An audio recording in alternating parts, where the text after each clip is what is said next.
we have one of the only players here with the tenon mentality. True. I actually haven't checked that. Is he the only player with a tenon mental? Gotta be right. Yeah, I'm pretty sure Maru has like an 8 or in mental or something. Like they doxed him because of what he said about Oliveira. I remember that. And even Serral doesn't have a 10, so it's gonna be an interesting dynamic here. As kind of did just mention it, is gonna be XY versus Serral up first. Yeah, and I mean, I'm trying to think why Serral would have a 9 in mentality. Maybe just CVZ, a little bit of tilt in CVZ. Doesn't like the muta. True, Bobby. True. I mean, yo, have you heard? He said some things about Terran as well. You know, Serral. He's recently as he plays it up for his stream. He thinks it's funny. It is funny. I'm trying to remember. There was a really good one. I can't remember what it was. There was one that was just so strange and backward. I'm gonna think of it. It was really good. Yeah. It was the ultras being smaller is actually it's a nerf because they're harder to click on with transfuse. Yeah, they true, Papi, true. Oh my, all the Zerg nerfs, they were crazy. As we're getting into our first game, spawning in the top left hand corner for Invictus Gaming, it is XY. And in the bottom right hand corner of the map, the streamer man himself that also plays a bit of games. It's BASILISK Serral. He hasn't streamed in a while. Now that I think about it.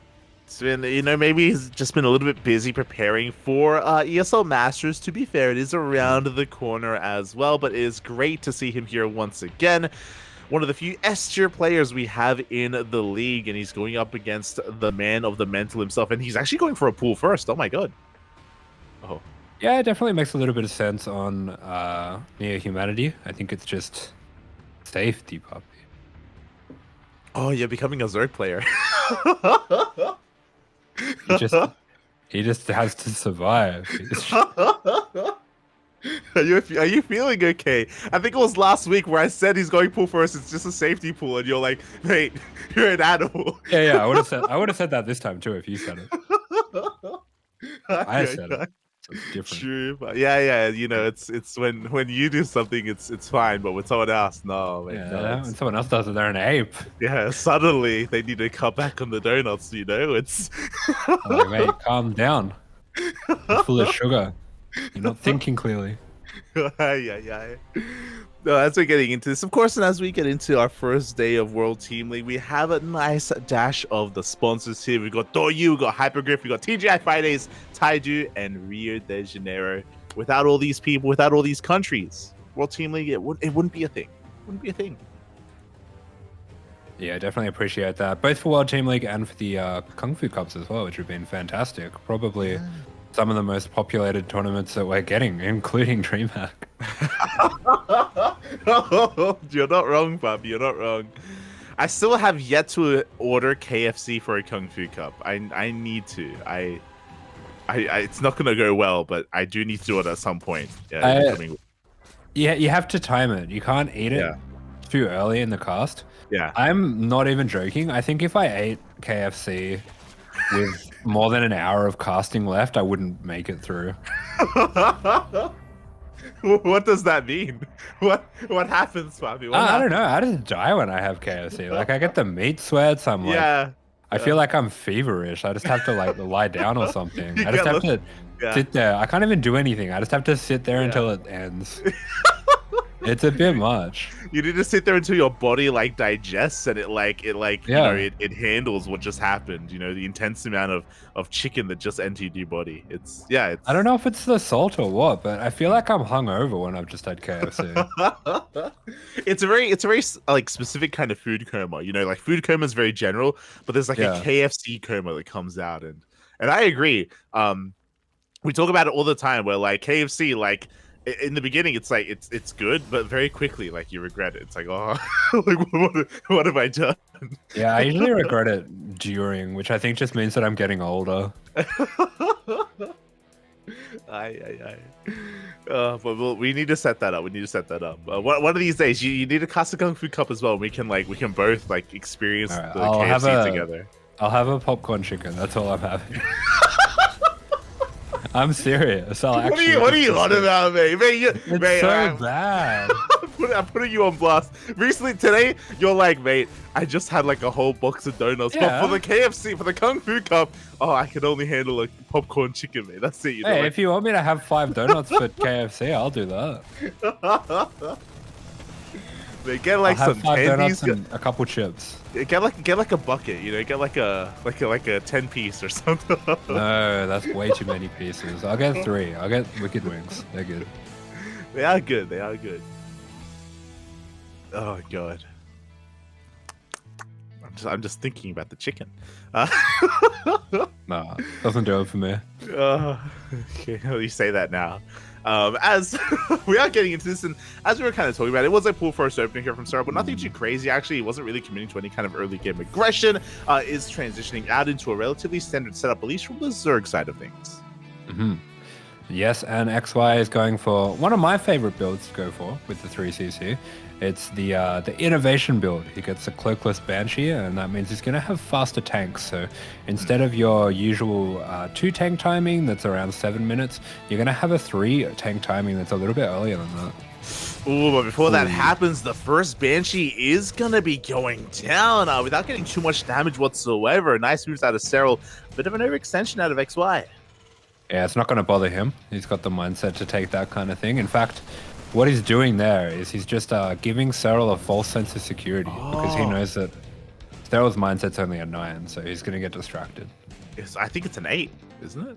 It's like... No, it's a 9. Okay. He only has 10s and 9s. Okay, never mind. But yeah, you're not wrong. I'm getting the flavors as well as XY gets into this. I'm feeling a team GP maneuver, but within the game itself. And this is now the second time I've ever seen these buildings destroyed. Oh my god. Yeah. I don't really understand what this does. I don't even really know why they're there, to be honest. I guess you can put your... Yeah, okay, you can put your tank there. That's something, I guess. I mean, it's just something to do. Hey, that's 10 mental. That's what that is. Have you ever destroyed those towers, or have you ever seen that? I don't play this map. Okay. Have you ever seen them destroyed before either? I saw it recently in I think it was a ESL Masters tournament. One of those. Maybe in late game, but yeah, it's a little bit weird to destroy them right off the bat. But anyway, as we do get into this, they're all going to be going for a bit of an overseer scout. XY looks like he's not committing too hard despite going for the early tanks. Isn't going to be going for a super early push. He actually forgot his medevacs for quite a while though.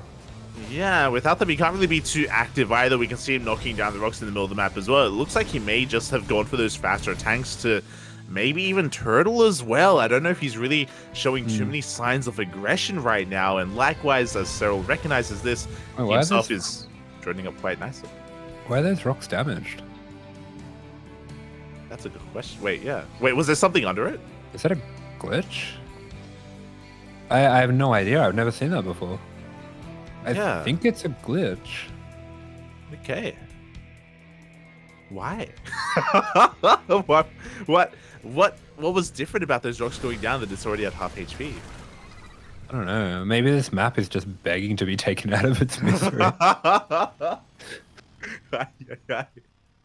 As we do have XY, it's going for a very light pressure. So his pressure actually ended up being quite a bit later than usual, maybe a little bit distracted by everything that was happening across the map. It can throw you off quite a lot when your rhythm is disrupted by things like that Banshee going down. Despite that, it seems like it shouldn't throw you off because like the Banshee's dead now, you don't have to worry about it. But I feel like it just throws your rhythm completely off when stuff like that happens. But despite that, XY, he's going very heavily into CC. He's already getting his 5th CC here, so he wants to play it okay. He's just massing CCs. We can see the goal of XY here is just going to be to camp it out, which I think is a fantastic strategy for this map.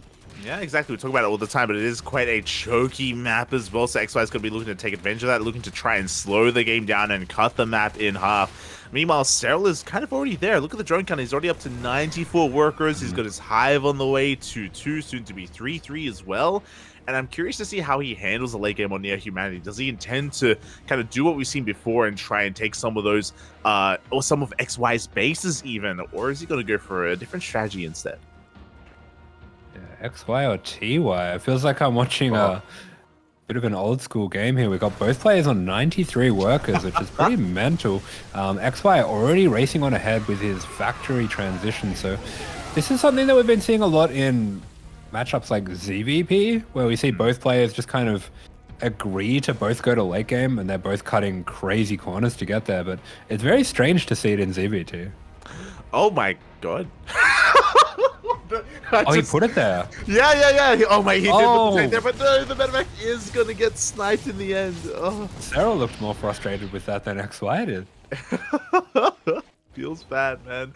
As overload speed kicks in, it looks like we have a massive Doom drop, maybe setting up for, or to go straight into the main base, even from this 4th base location. And Serral always clowns on this map. I'm a big fan of it. That was a kill, not a cancel in that building. CC, the 4th, sorry, the even 5th base is going to be delayed for the time being here. Is forced to be lifted up. No major engagements here on the low ground. Some decent bathing connections, but the Doom drop is going in. Yeah, the timing on this, he clears out the buildings on the left right as the Doom drop passes through. So very well figured out by Serral. He's going to be continuing to engage the units on the front, just forcing XY's attention, forcing these units to stay here. And he's actually overwhelming on the front as well. Yeah, exactly. He's winning on both fronts as we do have that drop into the main base. Serral still applying a lot of pressure here on the front line. Another cancel on another CC, and the production is going down. Even some of these racks is even going to be burning. Really not that many lings. This is such a strange strategy. It seems so bad. I mean, it did. I feel like he's just clowning. Yeah, the 2 lings, apparently they did a lot. 15, 17 SCVs do go down. We have ultras coming up behind this as well.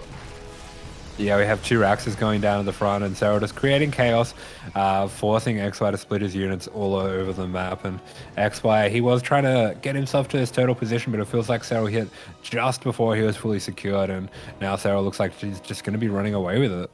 Yeah, exactly. He just has so much map control right now. And what does XY kind of do from this position? We do see the Vipers diving on forward here, getting ready for those blinding clouds of tanks. There are a lot of them, but there's not that much to protect them.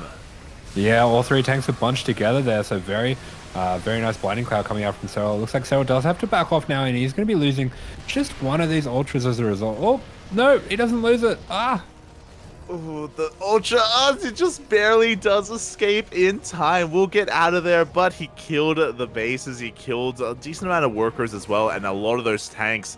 XY has to rebuild almost from scratch. He still has a decent worker count, but I mean, he's still stuck on these 4 bases.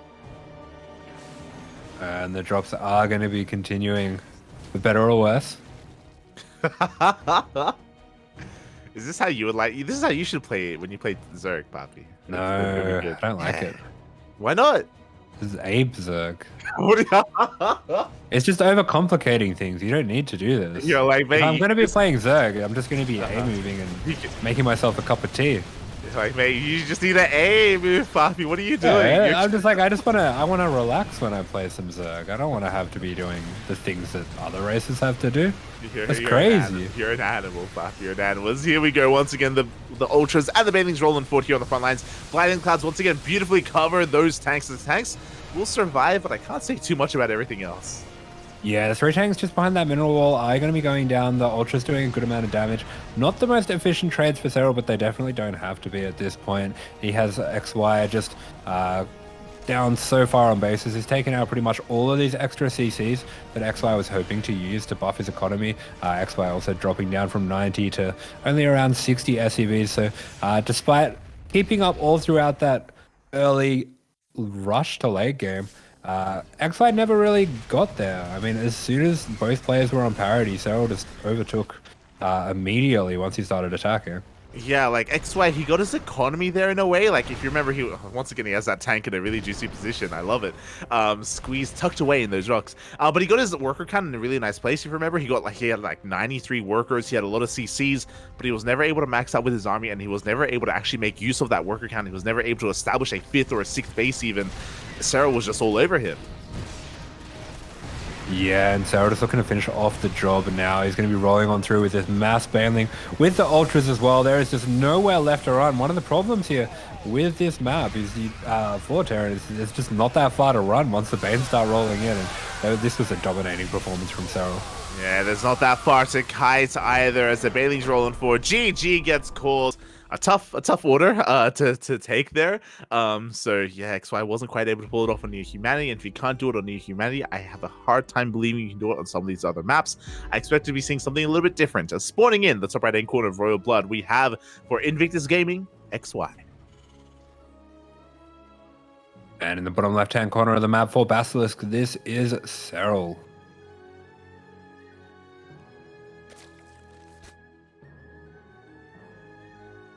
Serral has been on fire recently. Hasn't been streaming, unfortunately. Hopefully we can see more of those. I'm sure we can all enjoy them, not just Zerg players.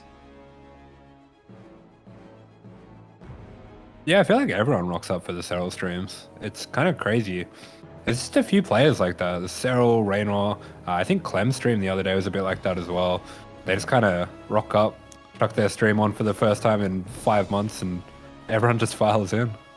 Well, I feel like the problem with the Reynor stream is that like half the time it's League of Legends. Playing League, yeah.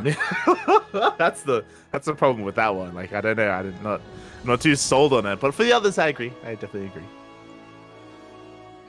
There's such cope streams. They're just like League of Legends stream, and then maybe later some StarCraft.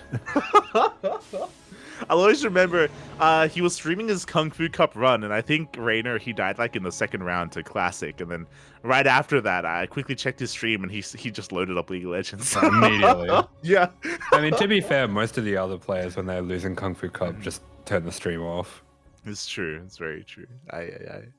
But speaking of the stream, massive shout out to BASILISK in the chat. Thank you so much for the raid. We really do appreciate it. Hope you had a great stream, a great ladder session. Welcome everyone to the World Team League. Yeah, and to kick things off, we've got XY versus Serral. Serral taking the first game very convincingly on Neo Humanity. Both players kind of allowing each other to rush up to that 90 work account, and Serral just rolling in with Lingbane and some nice Dropper Lord play as well. Yeah, and we had a pretty interesting opener once again. Serral did go for a pull first, 2 games in a row so far. The Reaper is going to be looking to dip into the main base to harass. As we speak, though, a couple of Lings, I believe, have made their way across the map to try and disturb the initial build here of XY. Yeah, so he did have the pull first coming out once again from Serral, and he is going to look to put on a little bit more pressure this time. He didn't do too much with it last time, but this time does get a delay on the CC. Yeah, for a couple of seconds was able to delay it at least, but nothing too major, as you were saying. From here, Serral just getting into his third base. It looks like, once again, just kind of a safety pool first. In case there was some cheese, in case there was a proxy, Serral would be poised to kind of punish that. But alas, that is not the case, so the game will go on from here. All right, so it looks like Serral just scouting around, trying to see if he can... I think... he actually went into that corner to see if he could trap the Reaper. I'm not 100% sure, but that kind of looks like that's what he was trying to do.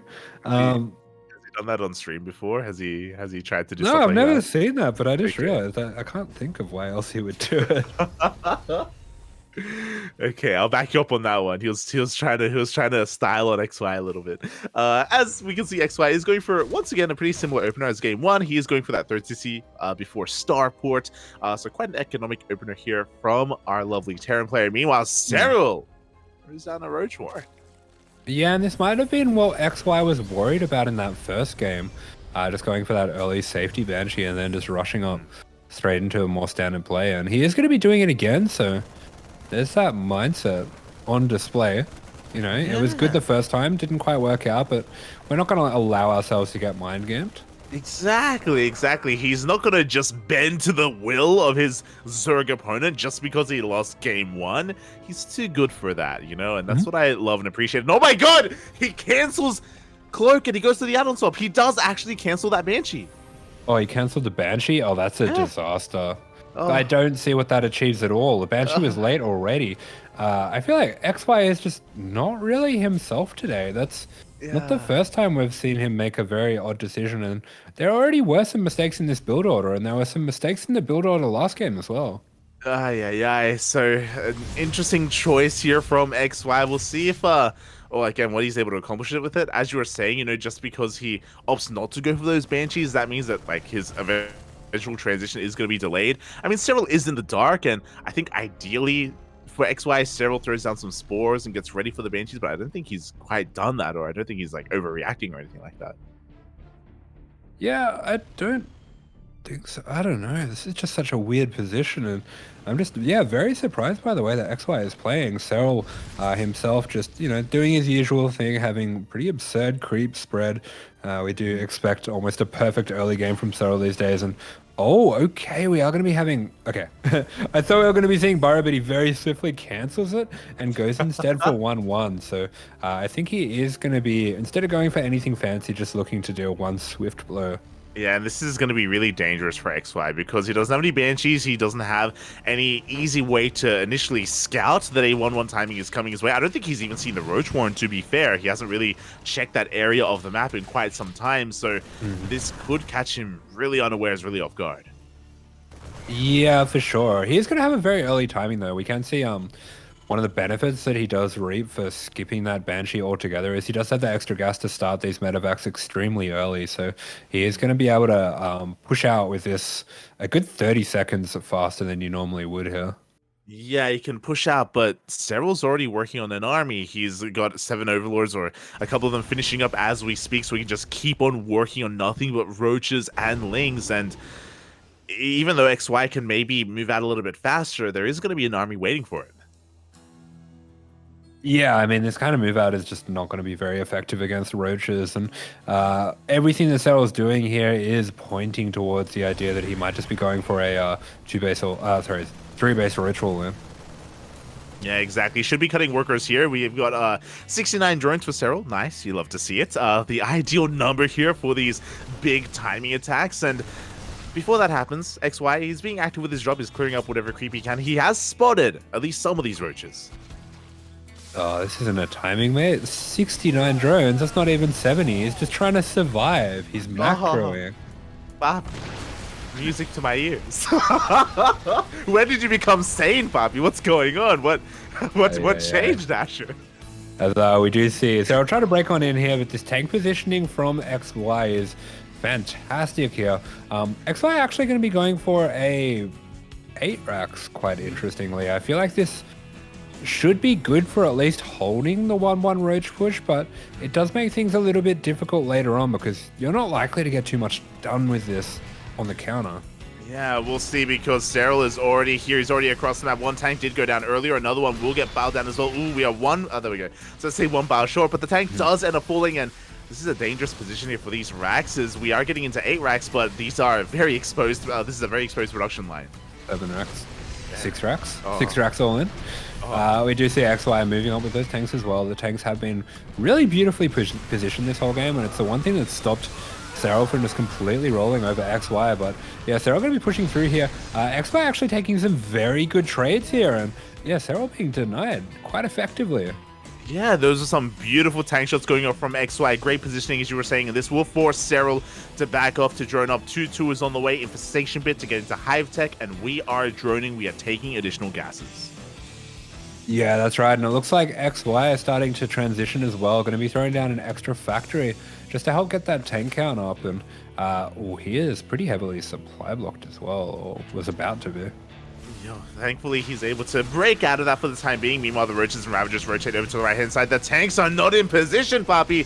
Debos are going to be falling, and this armory is under threat. Ooh. But yeah, losing +1 vehicles there, actually a pretty hefty blow. Fortunately for XY, he already had his 2-2 going, so that's not going to be interrupted at all.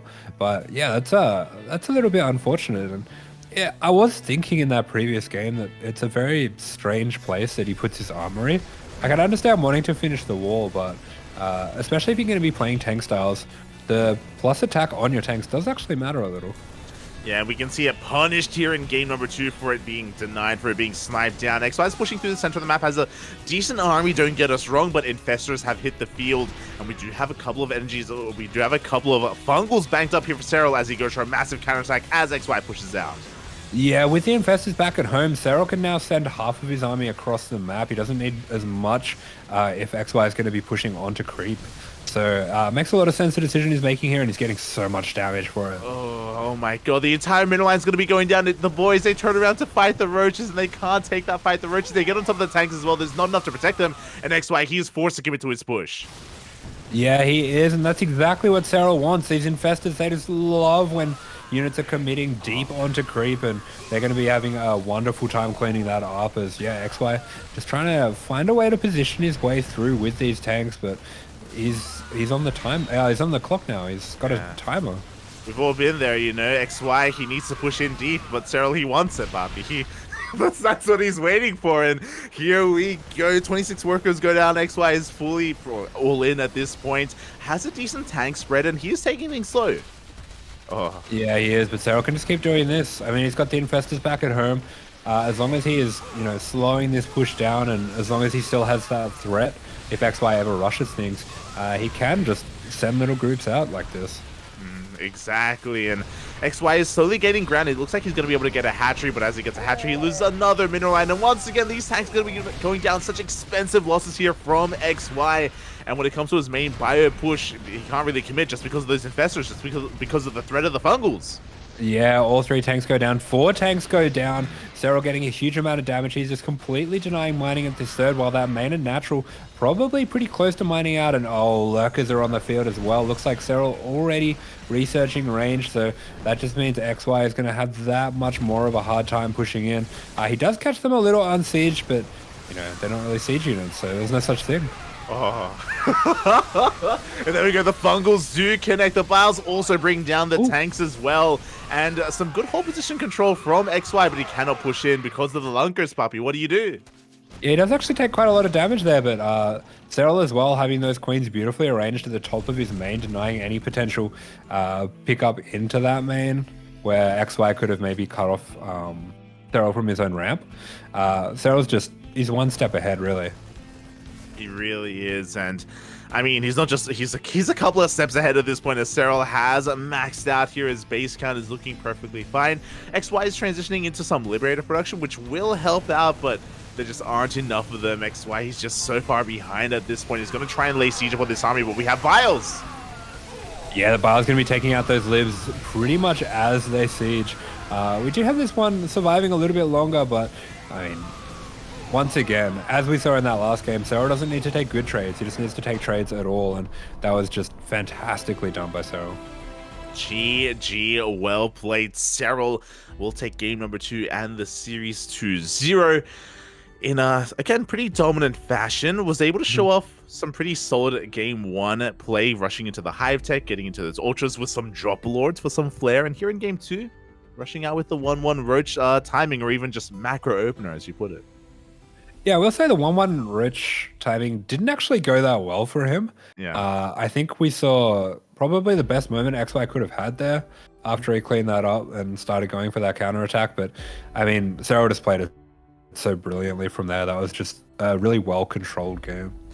Exactly. Like, even though XY did hold quite well, if you remember, it was right after that where Serral outpositioned XY, because XY did lose a couple of tanks and was focused in that kind of area between his bases, and that's when Serral went for the counterattack. That's when he shut down the armory, when he denied plus on vehicle weapons, and again, he was still being very active with his Roach Ravager anyway, as he was droning and expanding behind it. So very well handled there by Serral.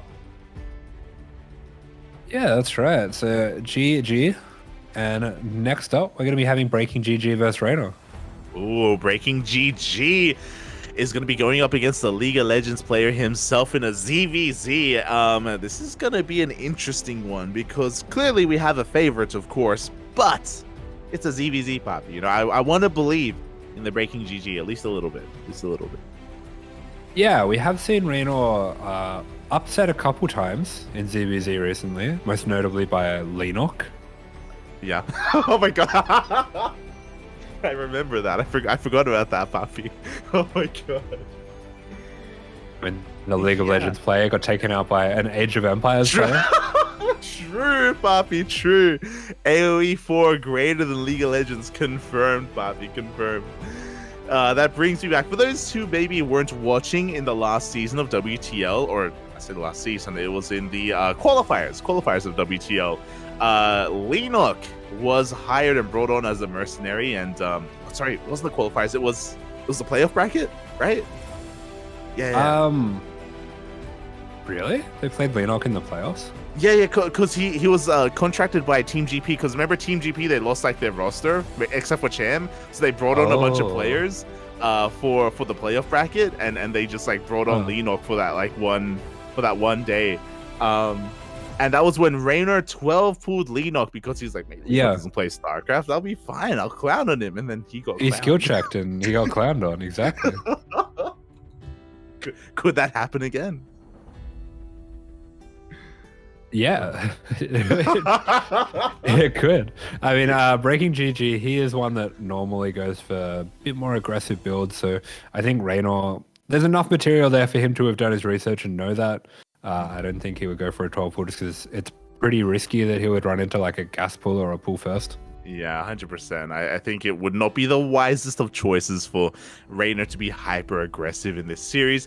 I mean, you could argue that because it's a team league match, he can feel like, oh, like I'm sure Serral and Trigger can like back me up in case I fumble a little bit. So maybe Reynor can get away with some cheekiness, but we'll see. We'll see, as Game 1 is going to be on Royal Blood in this ZVZ, and I haven't seen enough of BreakingGG's ZVZ, to be honest. Outside of WTL, we don't really get to cast him too much in general, so I'm curious to see what he can bring to the table. Yeah, 100%. I mean, as I was saying, he's very aggressive, so I wouldn't be too surprised to see maybe some... Okay. I vaguely remember it, just because... I'm pretty sure they weren't content with his like performance last year in like Fukazi Gaming, so I think they docked him a little bit on that. But I could be mistaken. Maybe he's always been A tier. Maybe. Yeah, I think so. Okay. I'll agree with you then. Oh god, but yeah, it looks like the players are just kind of getting ready. They're setting things up here, and this is what I have to ask you, the most important question, Asher. What did you eat today, other than the treat that was posted earlier? What else did you have today? What did you get? Some tuna and rice, broccoli. Oh, broccoli. Yeah, with tuna and rice. Yeah. Okay, interesting. Kind of my usual, just a lazy meal. Very easy to throw together. Fair enough. Oh, I had some pumpkin soup up here. Oh, we're just diving in. Okay. Yeah. Okay. Spotting in the bottom left-hand corner for Invictus Gaming. This is BreakingGG. And in the top right-hand corner for Team Basilisk, we have Reynor.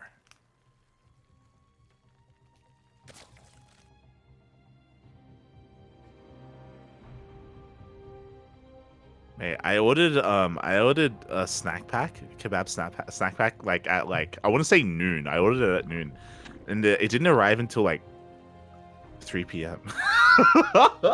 Wait, what? Because there were no like menu log like drivers in the area. Like it was just like in a constant state of like, sorry, we're busy right now. We're gonna hook you up with a driver soon, TM, and it took forever. I was actually in shock. Wait, did they make your food already though? No, they don't make your food until the driver's in the side. Okay. Yeah. Wild. Oh, it delayed my stream. Oh, really? Yeah, I was like, I wanted to eat first, and I was like, oh, never mind. I'll just have to wait a little bit longer. Okay. Just go to bed until the food rocks up. True. Aye. But yeah, we're gonna be getting into this, and a pretty interesting opener here from BreakingGG. He went for a 15-15. And pretty interesting opener from Reynor. He goes for the hat under the hood. Oh, very interesting. He's going for 8 Mile. Yeah, I don't know if this is this isn't even really smudging properly. This is like some dad smudge. That's some dad smudge? Yeah. Oh my god. I was gonna say like that's like a Patty Mac maneuver. Do you remember like Patty Mac, he'd put the cap on. Oh yeah, that's true. He had the red cap. Yeah. The red hoodie. Yeah, there you go.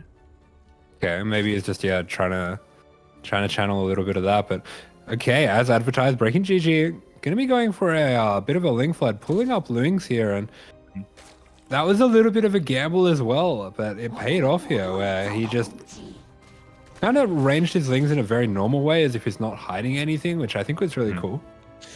Yeah, so again, BreakingGG did open up with a 15 pool into a 15 hatch, and he did pull out a gas immediately with that 100 gas for Ling speed, and he's just going to be flooding Lings across the map. And Reynor is none the wiser right now. He hasn't really been tipped off. He has seen that there is no third base, but all the Lings, they still haven't been spotted. Oh my god! Yeah, he is just weaving right through the middle of them, and as Reynor put this together, Reynor, it looks like he's droning. Yeah, he doesn't know. He's droning right now. The wall is not a wall. Here we go at the last second. Oh no, the Evo chamber! No, the Ling blocked it. The Ling blocked it. That was amazing. BreakingGG sent one Ling forward by itself, and it blocked the Evo chamber from going down. We do have a lot of drones hold positioning here, as well as these queens. Looks like Reynor is doing okay, but no, the Ling's going to be breaking on through. They get on top of the queens, and Reynor, he's going to be going down in very frustrating fashion. 11 workers go down. Every single queen falls. The Lings are in the mineral line as well. There are Lings in production for Reynor, and he's still ahead economically. He still has a worker lead, so he can still try and defend. He's got a couple of Banelings on the way. Can he survive long enough to let them finish? Can he keep his drones alive? Yeah, we had the drones drilling through, and actually a lot of those Lings do go down. They do end up falling, and we do see BreakingGG maybe overextending a little bit. He does send a couple of Lings forward here to target fire some of those weakened up drones. He's being forced back. The Banelings do finish morphing. Yeah, and we're actually getting close to a hold here from Reynor. I mean, he will be behind, I think, just because they're equal on workers, but I think BreakingGG is going to have more queens at this point. Yeah, he's going to have better injects. He's going to have a little bit better production as well, but Reynor has held on. And he is through the worst of it, and now things are going to be settling down. And I'm curious to see if Reynor is going to try and go for maybe a Ling Bane counterattack, because he does have that Baneling advantage over his opponent, but BreakingGG should be walling off on 2 bases. Okay, and yeah, we do see both players going to be droning up. BreakingGG actually taking a third now as well, so he's going to be looking to kind of abuse that advantage that he has as well from taking out those queens, where I don't think Reynor is going to be able to flood as aggressively. Yeah, I mean, it's a risky maneuver, as you can imagine, just because, again, Reynor does have Banelings available, so if he is aggressive, he can try and flex his micro.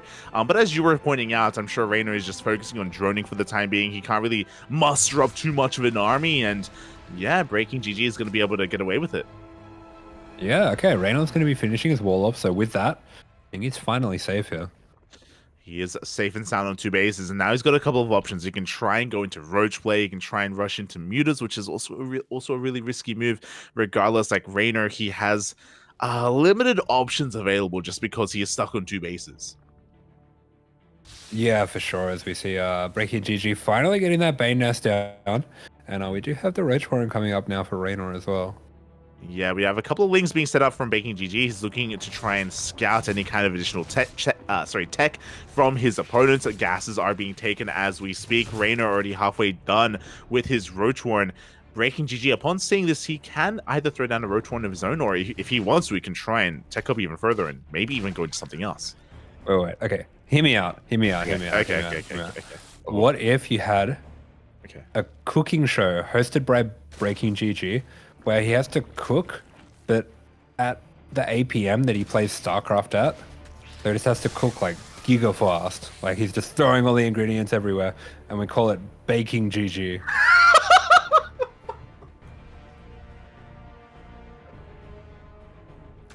Yeah? Is that what's just been running through your mind this entire time? Just BakingGG. You'll let him cook. I'm just trying to think of what exactly BakingGG would be. I thought you were gonna go for like breaking some eggs or something like that, you know, like some other pun with it. But no, okay. No, and he does it like the streamer way as well. He's like, oh yeah, my opponent here is going for a bit of yeast. We're gonna make sure the yeast rises. Oh, the yeast is rising.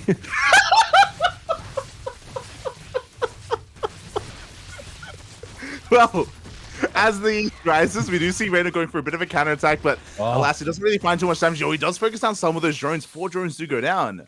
Mate, Reynor's applying the frosting to the cake. That's what that move's called.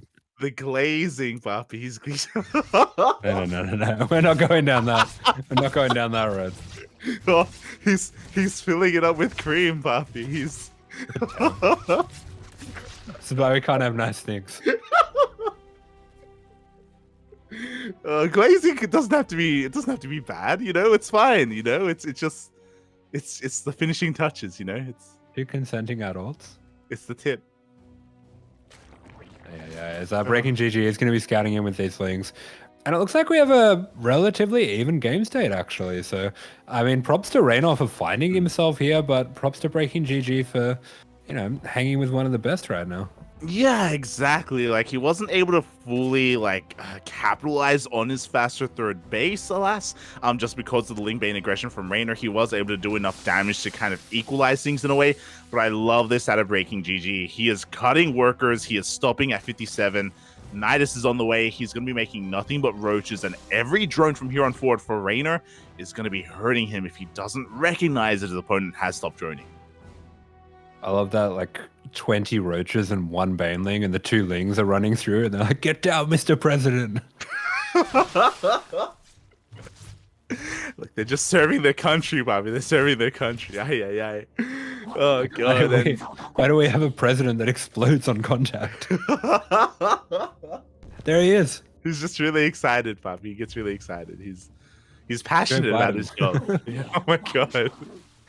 As here we go, we have Nidus going into the main base. For the time being, BreakingGG is going to try and divert the attention here onto the front lines in between the natural and the third. Oh, God. Oh.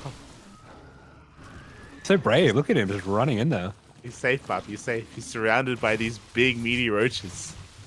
We're better They're going to keep him strong. Yeah.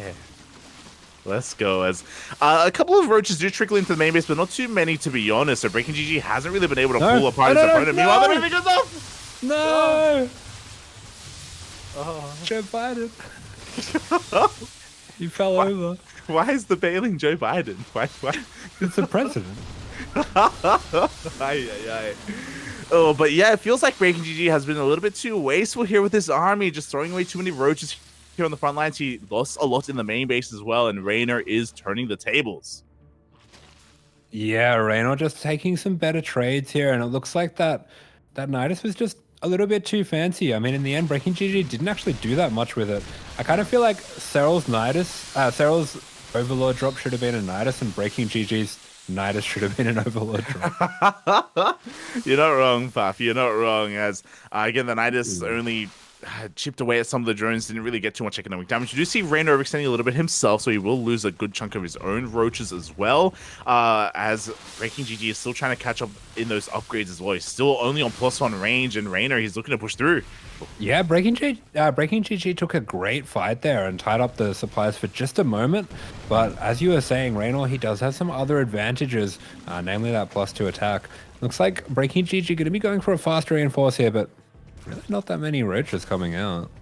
Yeah, exactly. Like Reynor, his economy is just that much more insane. Maybe even his injects as well. Maybe his overall macros. BreakingGG hasn't been able to catch up. We do see him trying to force his way up this ramp, but up ramp into a concave into Ravagers is not going to work. Yeah, and Reynor with some great target firing, just blasting down the Ravagers of BreakingGG, is going to be able to take out this Nidus as well. So hopefully we don't see him overextending once again, and he is going to be taking the fight with just a smaller portion of his army here, but it does feel like he's finally done enough here that he can push in himself. So what's the equivalent of this in the cooking show if you're ahead? Like, did BreakingGG like overcook? Did he? What has happened to his dish where this has happened? Like, he had a lead, Papi. He was winning. Yeah, he was winning, but he didn't let what Reynor was doing actually was it is BreakingGG, so he was letting his yeast rise for a little bit, not long enough. GG is called. And when BreakingGG, when he put his bread into the oven, it hadn't risen enough, so it just kind of collapsed in on itself. Oh, is it like? Do you think he was like making like a souffle? He was making a souffle, and then like at a clutch moment when the climax was about to happen, you know, as he was looking to peak in his baking, he like drops a plate, or like a loud bang occurs, and then like the souffle like crumbles, you know, it pops, Papi, it pops, and the dish was ruined. Oh. Yeah, I'm having an easy time picturing this, and now it's sort of just turning into Food Wars in my head. Oh my god! Excuse me? Well, then Reynor makes a souffle, and then we all taste the souffle. We're just stunned and amazed. I mean, your pants were off to begin with. My pants were off. I mean, that's very fitting with Food Wars, to be fair. My pants were already off, but then your pants come up. It's like... This roach attack of Reynor, it's so perfectly timed. The concave is immaculate. I can't believe it. Oh, the baling rumba, it's exploding in my mouth, Buffy. Oh, it's beautiful. Yeah, but okay, that was kind of a wild game. BreakingGG came very close to taking Reynor out there, and I'm actually a little bit surprised that he didn't. It kind of looks like everything went perfect for him in that early game, but I guess the micro was just not quite there. Maybe he just got a little bit overeager, thinking that the game was completely over. Yeah, like, it did feel like everything went right. As you were saying, you know, he denied the SimCity of Reynor. He was able to get a surround on all the queens and kill them. He was able to get a lot of drone kills as well. But if you saw, he got enough drone kills to even up the worker count, which was still a better thing for BreakingGG. But I guess maybe we didn't really put too much emphasis on that counterattack where Reynor was able to get, like, I think it was like 4 kills and some links as well with his link vein. He was able to at that point even up the worker counts and somehow claw his way back in. Yeah, I guess really impressive. Maybe some props to the mental here of Reynor for him not to give up in that position, for him to fight back very hard and to be able to make a game out of that. Yeah, he was looking pretty frustrated in the camera, but yeah, this is always going to be a big mental boon for you when you are in such a horrible spot and you're that much potentially better than your opponent that you can still turn it around. Yeah, exactly. And it just goes to show that, like, getting ahead isn't enough against these players, against Reynor, against Maru, against Serral. I mean, it happened last week with Maru as well, and if you remember, but Maru versus Dimaga, where Dimaga that was crazy. on Ancient Sister, and he was winning. He was killing Maru. Maru was dying. He was on his last legs, but he was able to come back as well. So, yeah, these A tier or S tier players they're terrifying. That was a mental game. But what I am trying to say here is that BreakingGG's got him right where he wants him. He's set up for the Team GP maneuver. Oh, let's go. And spawning in the bottom right-hand corner for Invictus Gaming, it is the man himself. It is BreakingGG. And in the top left-hand corner of the map for Basilisk, this is Reynor.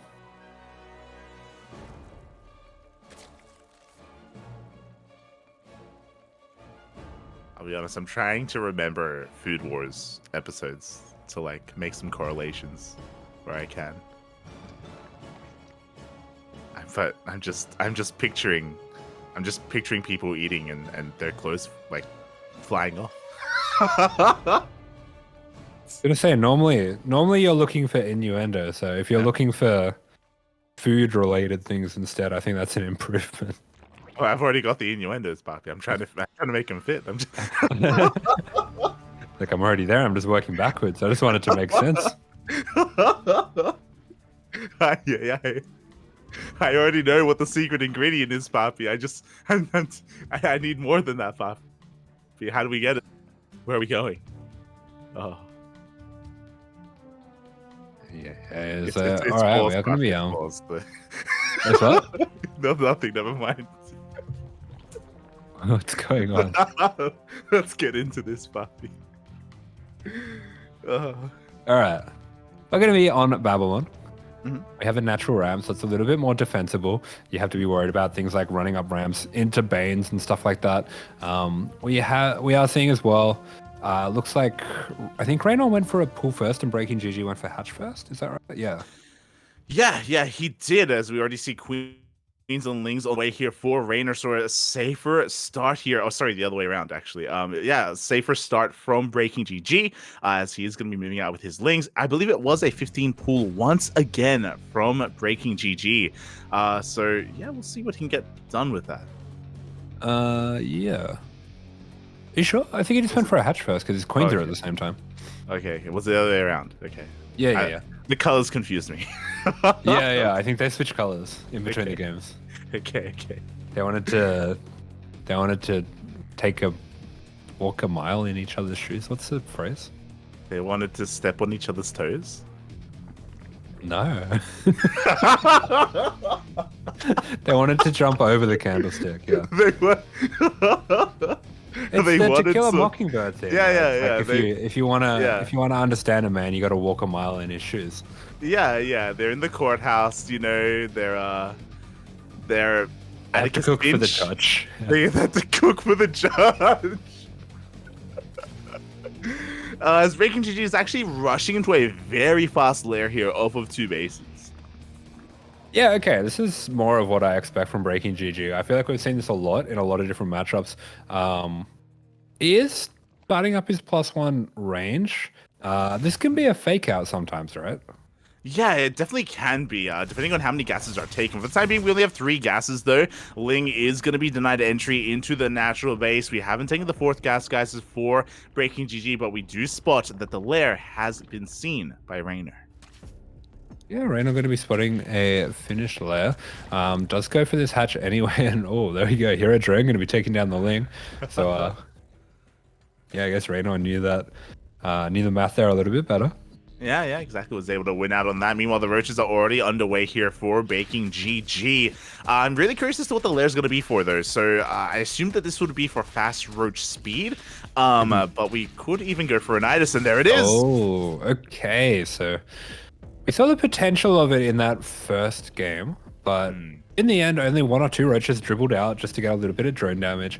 This is going to be a lot more committed than that, and yeah, this is a I've seen this build in ZBT actually. This is the Levy B ZBT build. Oh, let's Queen go. Roach all in.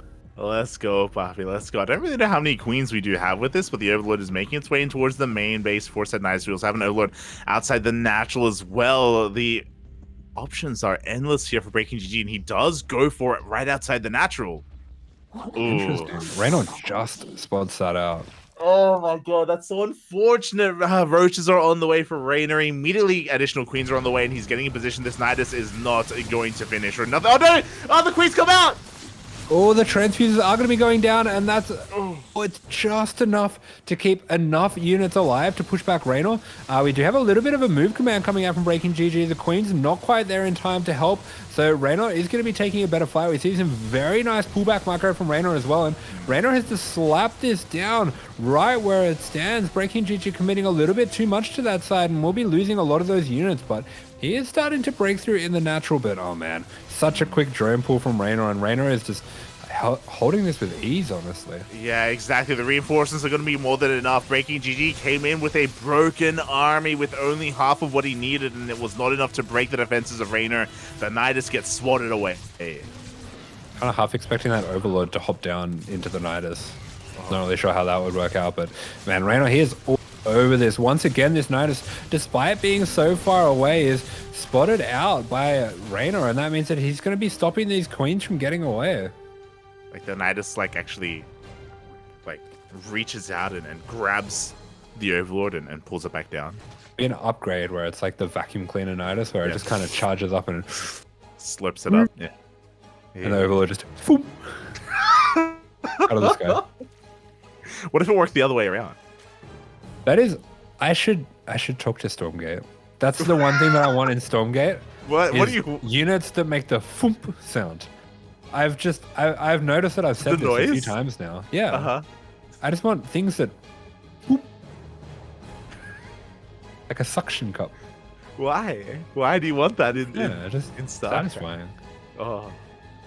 It's like ASMR. We need to add some ASMR sound, like some trigger sounds. Yeah. Can you imagine if there was a unit that was like the Butcher from Diablo or something? Like it's got a hook that he throws out the hook and it grabs someone and pulls them in. But instead of a hook, it's just like a suction cup. You just walk up to them and boom, put it on their head, and then you pull them. You mean like a viper with the like a viper, yeah, but with the noise. I can hear. That's when I originally wanted the noise. It was a viper pulling a lurker out of the ground. Ah, there it is. Like it needs to be rooted, like a lurker or like a tank or like a widow mine or something, you know. Yeah. Yeah, or just anything. As we do see Reynor taking a pretty massive lead in supply here. He held that extremely well, and BreakingGG was very committed with that, so he's pretty far behind now.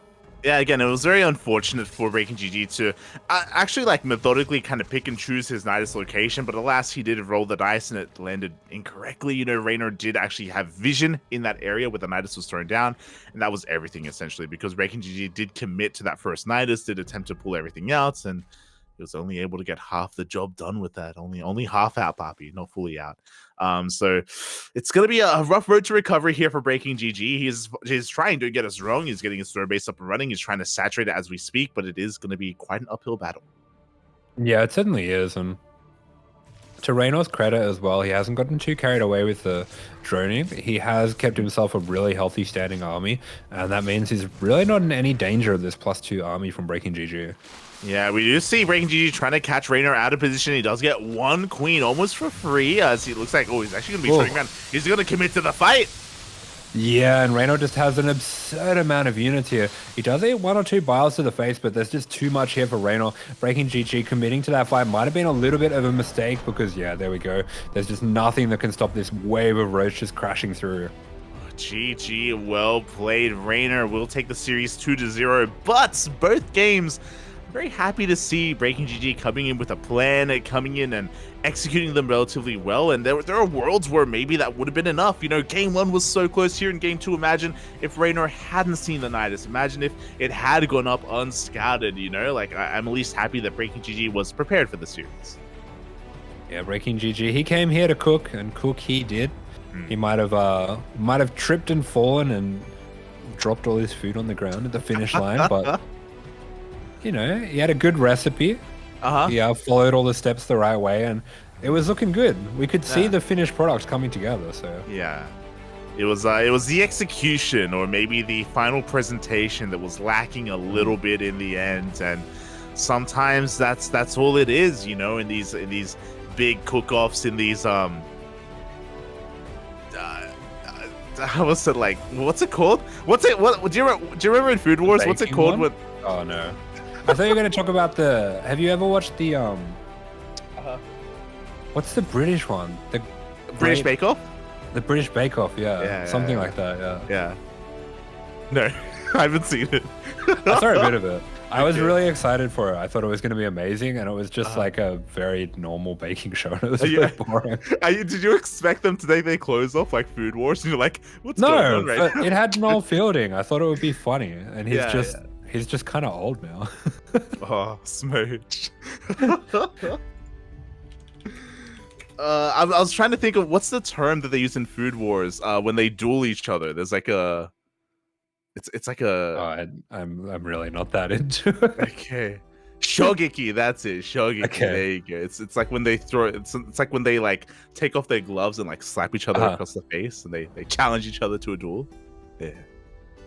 Just the gloves? Oh, I mean, they take more off, but okay. You get the idea. And does the winner get the harness? The winner keeps the clothes. Oh. Man, that's humiliating. That's a bit extreme. I mean, we've seen that in StarCraft. They fight for the jersey, Poppy. That's true. Oh god, as we are getting into our next game, our final best of 2 here for this match. It is going to be another mirror matchup, but quite a different one. It's going to be a PvP. Yeah, okay. So these are 2 kind of rising stars in their respective regions. MacSed doing extremely well in the China region in the most recent DreamHack qualifiers, and Trigger as well didn't have the greatest run this time round in the NA regionals, but he just always shows himself to be such a strong player and takes games off some incredible players. I think I've seen him beat Beyond in series quite a few times, and he's just someone who I hope that StarCraft goes on for another year or 2 at least, because I think we're going to be seeing him hit some pretty spectacular levels. Yeah, like Trigger has been growing as a player quite steadily over the past 2 years, or ever since COVID, basically. Maybe 2021-ish. So it's been really impressive to see him grow as a player and excel so well and reach these high feats. But we know that he hasn't reached his final form. He's still getting stronger. As in the bottom right-hand corner, we have his opponent for Invictus Gaming. It is MacSed. And in the top left-hand corner of the map, it is the Canadian Pro for BASILISK. This is Trigger.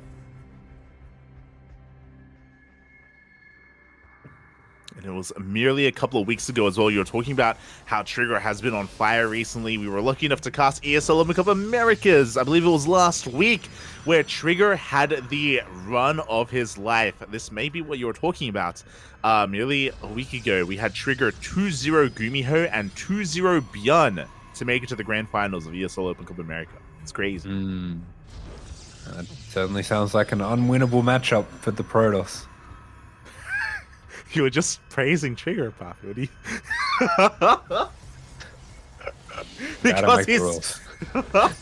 Because he's clearly so good and clearly on fire. Well, I just said he's an up-and-coming star. I didn't say it's hard to do that with Protoss. Stop walking it back, Papi. Stop walking it back. We like Trigger here, Papi. We like him. I like him. I do like him. He's still a Protoss player. You gotta, you gotta meter it out, you know. There you go. There you go. Aye. You're like, look, I can talk about how good he is, but once he takes down Bjorn, like, then the gloves are off, Papi. Okay, then it's true. A different story. You have my feelings. I don't think Trigger is quite at the level of Silky yet. You're not wrong. Silky is the better player.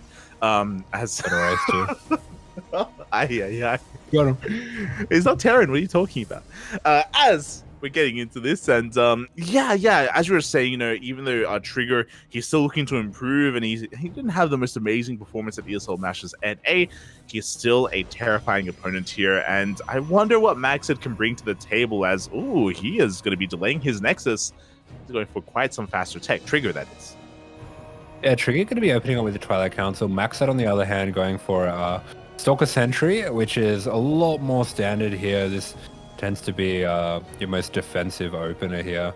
We do have that Sentry for hallucination, so you can get a little bit of an extra scout, and I think we'll be seeing the Nexus go down after these 4 units as well. Yeah, exactly. I'm curious to see when the Nexus of Trigger will be thrown down, as MacSed does have his base on the way. That's a 3rd gateway, by the way, for Trigger, so he's already working up to 3 gates. I wouldn't be surprised if he sets up a 4th gateway across the map.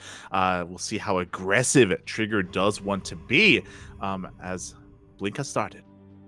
Yeah, as you are saying, it does look like it might be a 1-base 4-gate Blink all in, which is something that we often see that against a gate expand, but it's a little bit unusual to see it used against just standard player. Yeah, it's really, really bold, and unfortunately, Trigger, he misses the hallucination. It will get past, and it will confirm the 3rd gateway. It sees the prioritization of the Twilight Council. It sees the lack of Nexus, and MacSed should be able to piece together that an all-in is coming. He throws down a Robo immediately. Yeah, MacSed does throw down that Robo, and there we go. The 4th gate is here. This does give MacSed a lot of time to get out Immortals or anything like that, so it looks like Trigger wants to put some pressure on right away, but he's actually he actually has less units here. Yeah, exactly. Has to wait for his production to kick in, but you know what? Again, MacSed, he's already aware of what's going on. We have a shield battery, we have a 2nd shield battery in the way. We're going to have an overcharge. We have sentries for force fields and Guardian shield, and that Robo's about to finish up. He's going to be chronoing out that first Immortal, but there's going to be a window here before the Immortal comes out where Trigger can do some damage. Yeah, this is a really crucial timing. We do have 2 shield batteries here for MacSed, so it's pretty safely positioned. I think if Trigger wants to get something done here, he potentially might have to go up into the main, but okay. MacSed actually going to be hallucinating some extra Stalkers. This is really smart. This could be everything, to be honest, as we are getting into this, and we do see as you see the army pushing on forward as well, going to try and dive on top of this army. We do see the hallucinations actually going to be tanking some of those shots. Yeah, hallucinations are taking at least 1 volley here. Looks like, yeah, okay, 2 volleys going to be going down to the hallucinations, so they really paid off for themselves. Some nice micro coming out from Trigger. The Blink's going to be saving most of those units there, and doesn't actually get a huge amount with this in the end. Yeah, exactly. As the Immortal has arrived, we still have plenty of energy on the shield battery as well. We just see the army trying to threaten this army, but still Trigger, he just can't find a way, and he dives on forward. He's going to dive on forward. Yeah, we have that 1 Stalker going forward just to set off the shields on the Immortals, and then he's going to blink on it. MacSed preemptively pulling that back, so very cerebral play coming out from both of these players. Yeah, it really is. The boys are being pulled here to soak up some of that damage, and we do see the Stalker count of MacSed is being thinned out. It is. That was a pretty extreme move by Trigger, though. He really needs to make this snowball right here, right now, because that 2nd Immortal just came out. Yeah, it did just come out as we see another blink on forward as well. We're diving on top of this army. The shield batteries barely keep that Immortal alive for another volley. Yeah, there just wasn't quite enough there, and Trigger's in a really rough spot now. I think this has been held by MacSed. Yeah, I think so as well. And there's no transition again. Trigger was all in with this, and it's just not working out for him. He's going to try and maybe look for another pickoff here and there, but the Immortal count's just getting higher and higher over time. Yeah, he's trying to pick up these sentries, but we have 2 Immortals now. We've had enough time to regain a pretty considerable amount of energy on the shield batteries as well. So, yeah, Trigger's just in a really rough spot, especially with a 3rd Immortal coming out. He needs to make something happen right now. He really does. He's got a couple of a couple of adepts, and I do appreciate this. They can get some economic damage done, but no, the wall is a wall. MacSed, he was ready for this. Yeah, Trigger is being held at the breach there. And, okay, so many Stalkers going down as he blinks in there. The shield battery overcharge is more than good enough for MacSed to hold, and he's almost outnumbering the units of Trigger here. Yeah, exactly. We're up to 3 Immortals already. We have 4 Adepts trying to shade into the main base. And 4 Adepts can maybe focus down a shield battery, but no, they actually divert their attention to the natural set. A couple of workers are going down, but MacSed, he has workers to spare. He is up over 10 probes. Yeah, he's up a full base. I mean, these workers are pretty negligible. Exactly, and Trigger, he just has lost all that momentum again. A lot of this did come down to the hallucinated scout from MacSed. Again, he was able to recognize what was happening very early on, and Trigger was just a little bit too late to shut that down, and now he's stuck in a really awkward position. He's going to try once again to push on forward. He doesn't even get that sentry. Yeah, this is copium right here. Just a little bit, Poppy, just a little bit. And, you know, I don't blame him. I mean, to be fair, we didn't even get to mention it, but BASILISK did already take the series 4-0. So right now, MacSed is fighting for his life, and there is a little bit less pressure on Trigger. The force fields are thrown down, and all the army is being cut up. Fantastic force fields. Good fast thinking by Trigger as well to use the edge of the map just to get those Stalkers out of there. And he is taking good trades here, but look how confident MacSed is. He wants to push this back to the gateway here.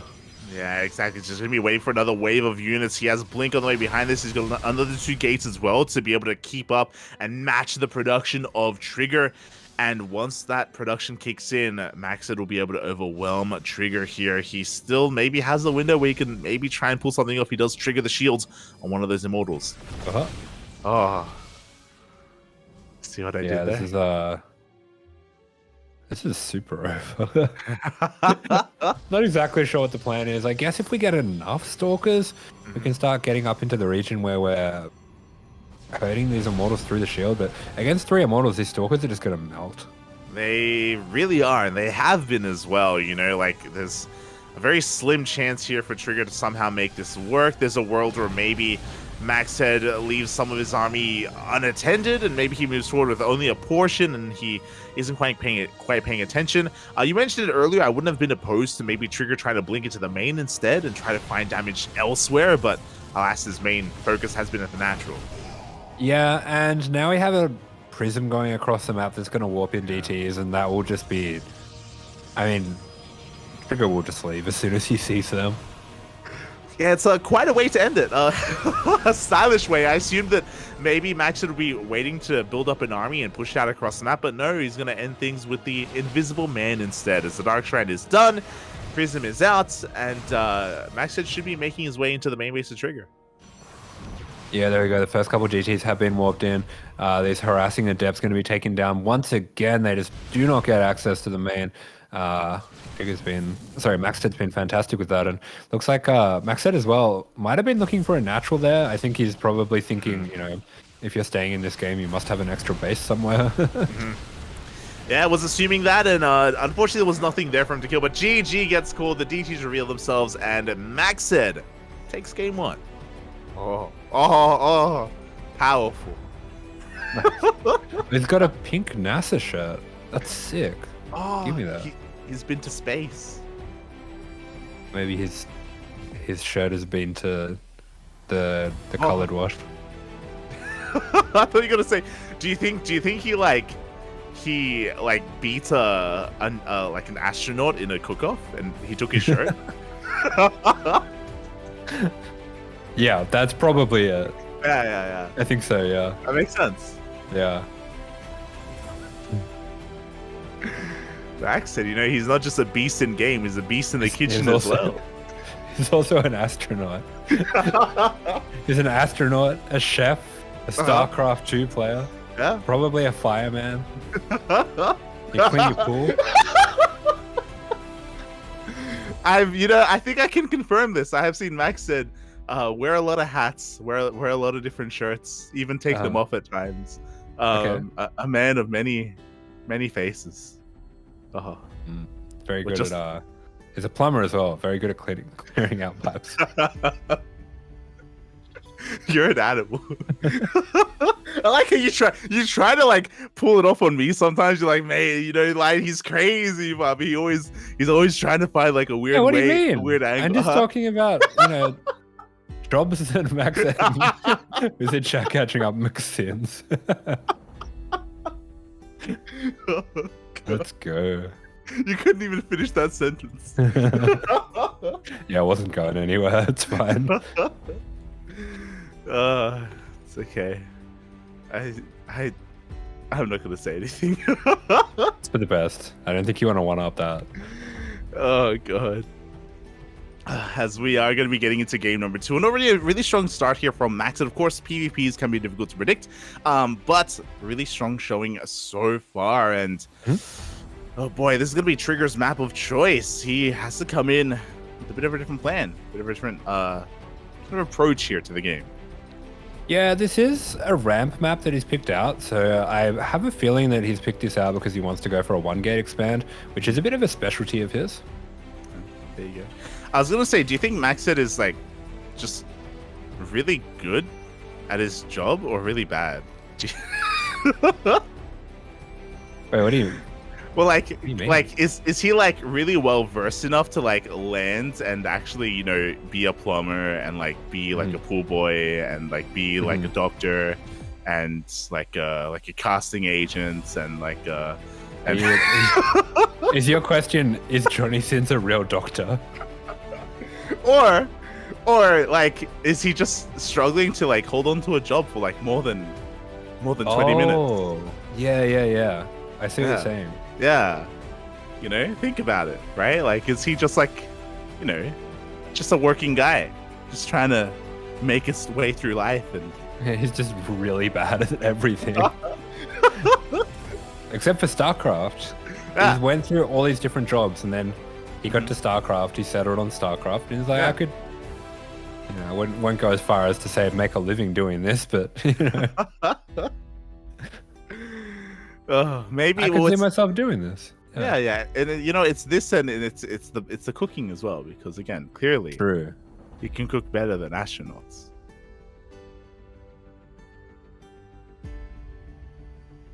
Yeah. Okay. Sorry, I needed a moment to work that one out. I was like, okay, we've just come full circle. That's fine. Yeah. All good. Okay. Yeah. What do you think I was saying? Where did you want it to go, Papi? Where'd you want it? I don't know. I will say his shirt kind of looks like it has a zipper that goes straight down the middle. I'm wondering if it's like one of those, you know, those fast release pants where you just like pull them and they come off. Yeah, like the stripper pants. Yeah, I reckon the shirt works like that as well. He presses like the center logo and then it just flies off. Just ejects. It's in the top right hand corner for Babylon. It's MacSed. And in the bottom right hand corner of the map for Basilisk, this is Trigger. I'm with you there. Like I just want to walk up to him and take it off. Logo. You walk up to him and you whisper, "I know your secret," and then you press the logo. He just stands there staring at you. An explosion goes off. You're just like, I freed you, Papi. Be free, Papi. Be free. I know what you want. Fix my pipes. God. Oh, God. So we are going to be getting into game number 2. And again, MacSed is struggling a little bit here, but a lot of that was on himself. As you were saying, typically we see one base 4-gate all-ins against a more economic or greedy opener, and trying to pull it off there against a 2-gate opener of MacSed can be difficult to pull off, especially when it does get scouted. I guess the one thing that we can say is that Trigger didn't really show off too much of his own standard play, so maybe he can fall back to that instead. You know, one of these days, Kuro is just going to turn the stream off. It's going to be the right decision, too. Has Kuro been saying anything in the production chat? No, it's just been... She gave up years ago. She left. It's over. She's gone. Oh. Wow, it's to be expected now for a World Team League cast. Yeah, 100%. I feel like the people would be disappointed if we didn't bring up McSins. That just sounds like a burger though. Yeah, that's what he calls his like signature dish, Papi, the McSins. McSins. What do you? Oh no. I see where this is going. All right, you know what? I'm gonna ask the dumb question that I definitely shouldn't ask. Well, Light, what would be on the McSins? It would be creamy. Yeah. A lot of mayonnaise. Oh. It doesn't have to be mayonnaise, you know. It could be.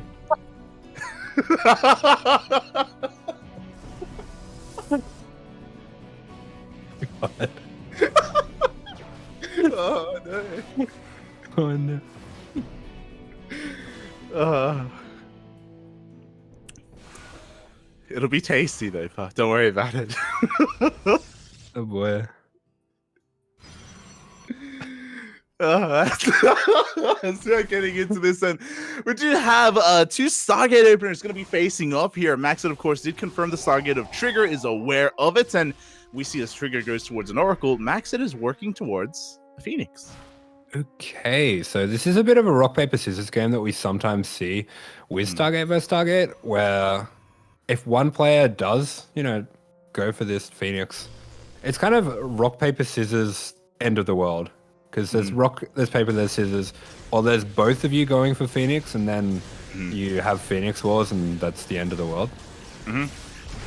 Is this also the end of the world, where the Oracle goes across the map and stasis is one probe and dies? No, that's just scissors cutting paper. Okay. But yeah, this is kind of the dynamic that we were speaking about here, as MacSed already has quite a hefty Phoenix count. Trigger is not getting into Phoenix kills of his own. Of course, at this point, he can't really do that. It's going to be far too far behind in the Phoenix production overall. And MacSed is going to have an interesting kind of window here where he has map control, and he has quite some pricing potential even. Yeah, super interesting. He's going up to 4 Phoenix. This is wild. You really don't see this that often against a player who isn't committing to their own Phoenixes. And Trigger on his side is going for just the standard transition with 3 gates and with Blink, and I think this should fare very well against the opener that MacSed's gone for. I do think so as well. Like, these Phoenixes, they have their role when it comes to Phoenix versus Phoenix, or even picking up some high-tech units like some Immortals as well if we're going for a specific timing attack. But here, these 4 Phoenixes, we'll see what they can really get done. They're actually going to get a decent amount of these probes. The Stalker count isn't quite high enough to really punish these Phoenixes as they do dip into mineral lines. You know, MacSed, he might be doing this because Basilisk chose not to field Roddy. And they're like, if Roddy's not going to be here, I'm going to play like Roddy. And you're going to wish that you played Roddy in this game, because he wouldn't know what to do. Yeah. Like, MacSed, really what he really wanted in this game was the end of the world. He wanted Phoenix versus Phoenix. You know, he likes it, Papi. And he knows that Roddy would have complied, would have given him what he wanted. But Trigger isn't, you know, he's holding back. Yeah, Trigger is going to find other ways to get ahead, though. He goes for a pretty fast 3rd base here. And I think this is a good idea. I mean, Phoenix can't pick up buildings, so it's always going to be something you can do to get ahead. Does Roddy still play Phoenix? Does he still play StarCraft? Yeah, all the time. I think I've said this before, but his stream is one of my favorite streams because I always stay up far too late and I'm watching streams at like 2, 3 a.m. and just like leaving them on while I go to sleep. And it's always his stream. He's like the one that's always up at like 2 a.m., 3 a.m. So he helps me sleep. I don't know if that's a compliment to a streamer. What about Diego, papi? What about Diego? No, he never streams. He streamed like a bunch when he first moved to Bulgaria, but he just hasn't really since then. Wait, he's in Bulgaria? Yeah, he was for a bit, yeah. Oh, okay. I thought he was in like the Netherlands or something. I thought it was like in the... Yeah, he is there usually at the Team Liquid house. Yeah. But I think he moved for a bit. No, but Roddy streams all the time, and when he does his like show matches or if he's casting the APT, he always plays ladder for an hour or two beforehand. Okay. He's like your ASMR. You go to sleep to the dulcet tunes of Protoss. Of just the clicky clacky with the keyboard. There you go. And Phoenix picking stuff up and pew pew. I do like it. I like Phoenix. I like the idea of playing Phoenix. I wish I could. I think it's quite complicated. Do you think that it goes a little bit further as well? Some of the feasts are going to get picked up. Do you think that's why you've been off racing a little bit of Protoss recently? Because, like, as you go to sleep, your mind is being incepted by Roddy, by the power of the Protoss. It's slipping into your bed. Maybe. I think it's more likely that it's just elaborate balance wine about 4-gate blink. I want to get really good at 4-gate blink. It's good to hear that you want to play macro as Protoss. It's good. I mean, it kind of is, to be honest. It is. It's not all in. It doesn't have to be. It's fine. It's pretty. You can take a third behind it. You can, yeah. I've been taking my third at like 5 minutes. It's That's so what great. I mean. Like it's actually disgusting. You don't have to do critical damage. You're fine. No. You don't really. I don't know. The Terrans are apes. I actually hate Terrans so much now. Okay. What have they been doing? Let it out. They all 3-racks, and they just ape units everywhere.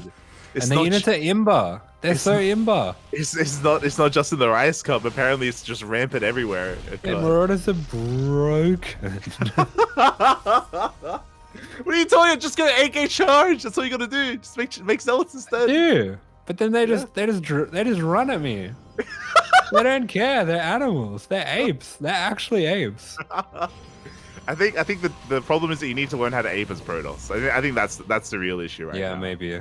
Yeah. I'll send you some Rice Cup replays. I got you. Oh no. I'll send you some Diego replays. Oh god. No. I'm not doing that. I'm not ready to be GM yet. Okay. Fair enough. As for the time being, we've seen little skirmishes here and there when it comes to this PvP. Nothing too major, no major clashes. Trigger has been able to get up to a 4-base economy. MacSed just seeming to be one step behind here overall, trying to catch up. But as time goes on, the army for Trigger is getting larger and larger. Yeah, I mean, when you do get players this good, sometimes a lead is something that never really goes away just because they're doing the same kind of thing at the same pace, and Trigger's good enough to not make mistakes. Yeah, pretty much. And here we go. Max is going to try and force his way through the center of the map. He does have an upgrade advantage. He has +2 compared to the +1 of Trigger. The Zealots are going down for both players. We did have that Archon coming to play for MacSed. Yeah, we do have a couple Archons there, so it looks like MacSed winning out on the Zealot War, and he is going to be backing off, waiting for another Warp in. I think that's a very good decision. We do have those Phoenix just being F2'd back to the front as well, but looks like Trigger just has a little bit too much here. Yeah, even though he may have lost the Zealot War, he has so many Stalkers. He has the Immortals behind this as well. He has the Concave. It's going to be forced back for the time being, but we have reinforcements. Trigger still has a booming economy behind this, and he has the Defender's advantage. He blinks on 40, takes down the one and only Immortal of MacSed. Yeah, aggressive blink there. Both of the Archons going down as well as the Immortal. The Immortal of Trigger nice and safely tucked behind there as well. Will not be going down. We should have one more blink as well just to take out that Prism, and there it goes. Prism does fall, and with that, Trigger has all the momentum he does need. +2 going to finish up in a couple of seconds, so his upgrades will even up here with MacSed, and that is going to be the one and only advantage that MacSed had remaining in this game.